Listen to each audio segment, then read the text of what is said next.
because of the violence, those people went and said that the government of Kenya failed to protect their businesses and their vehicles when they were passing through the transit.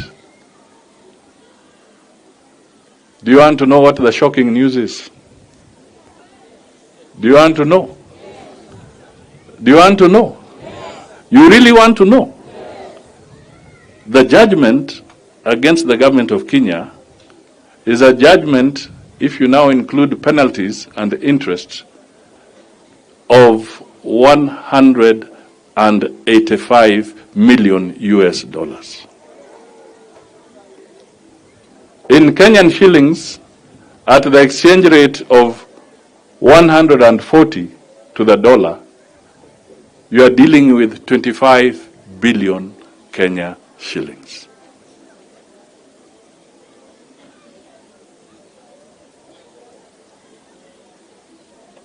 Governor, what is the budget of Kajiado County? Kajiado County, the budget is 9 billion Kenya shillings. So through destruction, through violence, through destroying people's properties, the government of Kenya now has a liability of 25 billion shillings because of maandamano.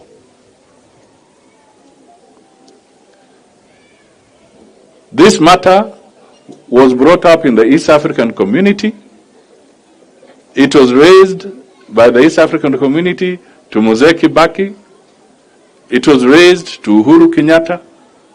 And obviously it is finding its way again to the desk of William Samoei Ruto. Yaani kwa sababu ya watu kupora mali na kuvunja na kubomoa magari ya watu kwa hiyo barabara. Sasa Wakenya wote, kwa sababu tusidanganyane, serikali haina pesa zake, serikali hupata pesa kwa kukusanya ushuru. Sasa wale wanacheza dansi kwa barabara na kuchoma mali ya watu, wanafikiri ni mambo ya kijiji tu. Wanafikiri ni mambo ya kijiji. Lakini sasa, ile fujo hawa jamaa walifanya kwa mabarabara, imetuletea madeni. Because when the court rules, the government or the people are obligated to listen and obey the court ruling. Sasa tuko na deni because of stupidity, because of irrationality, because of people going to the streets.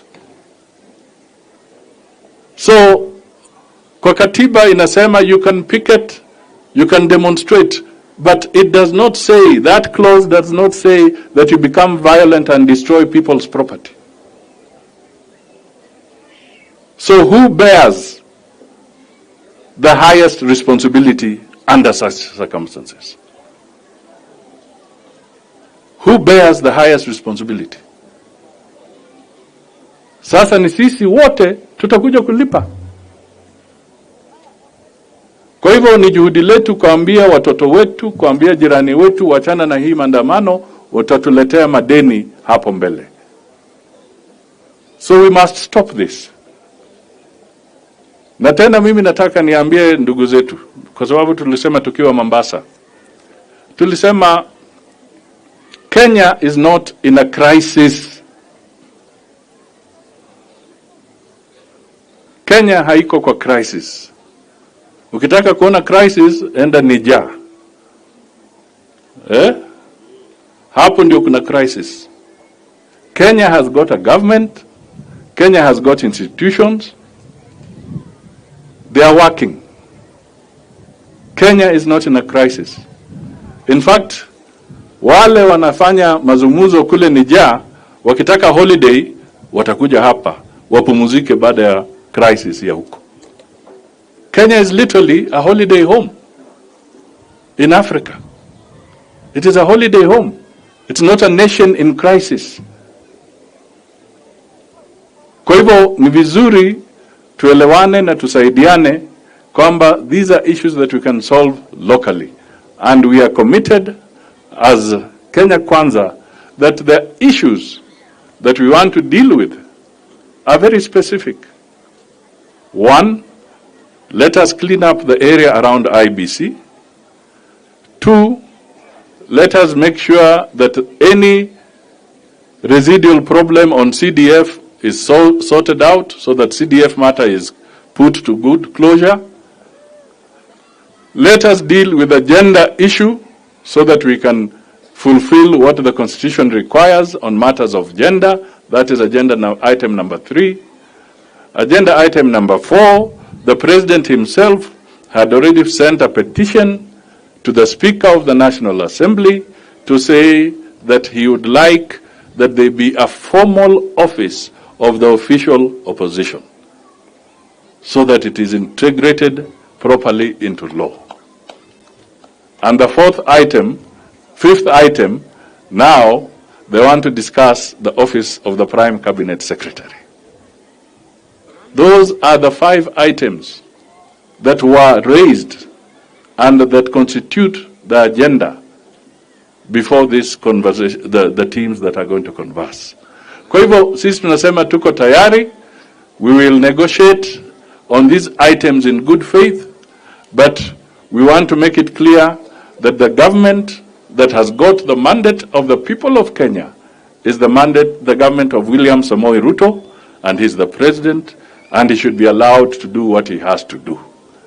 In Kajiado, the governor who has the mandate is Ole Lenku, and he must be allowed to do what he has to do. That is as simple as that. You cannot be the government of William Samoei Ruto and then you are implementing the policies of the opposition. It's not possible.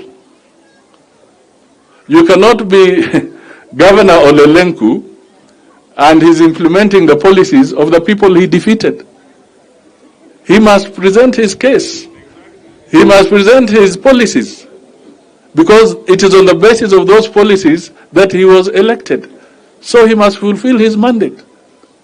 Kwa hivyo watu wasituletee kwamba tuliwashinda lakini wanataka tuwatekelezee polisi zao. Pana, wangoje 2027 mchezo ikiwa hapo kwa uwanja, wakishinda waendelee.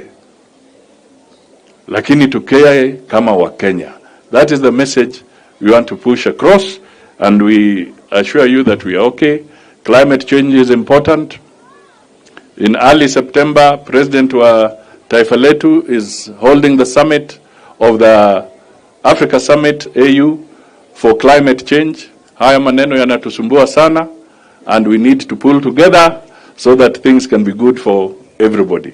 I hope and trust that you will also be at the forefront in protecting our environment and playing your part in restoring the proper climatic situation for our country. We are happy that even a daughter of the soil, Tuya Soipan, is at the forefront in championing these matters of climate change and the protection of the environment.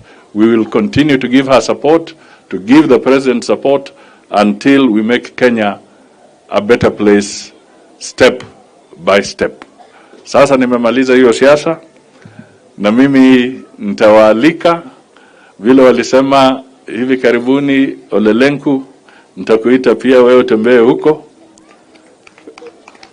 na hawa viongozi wote wa Kinangogoyo na wengine, mtutembelee pia upande ule mwingine, tusaidiane kwa miradi tofauti ya maendeleo. Otherwise, I wish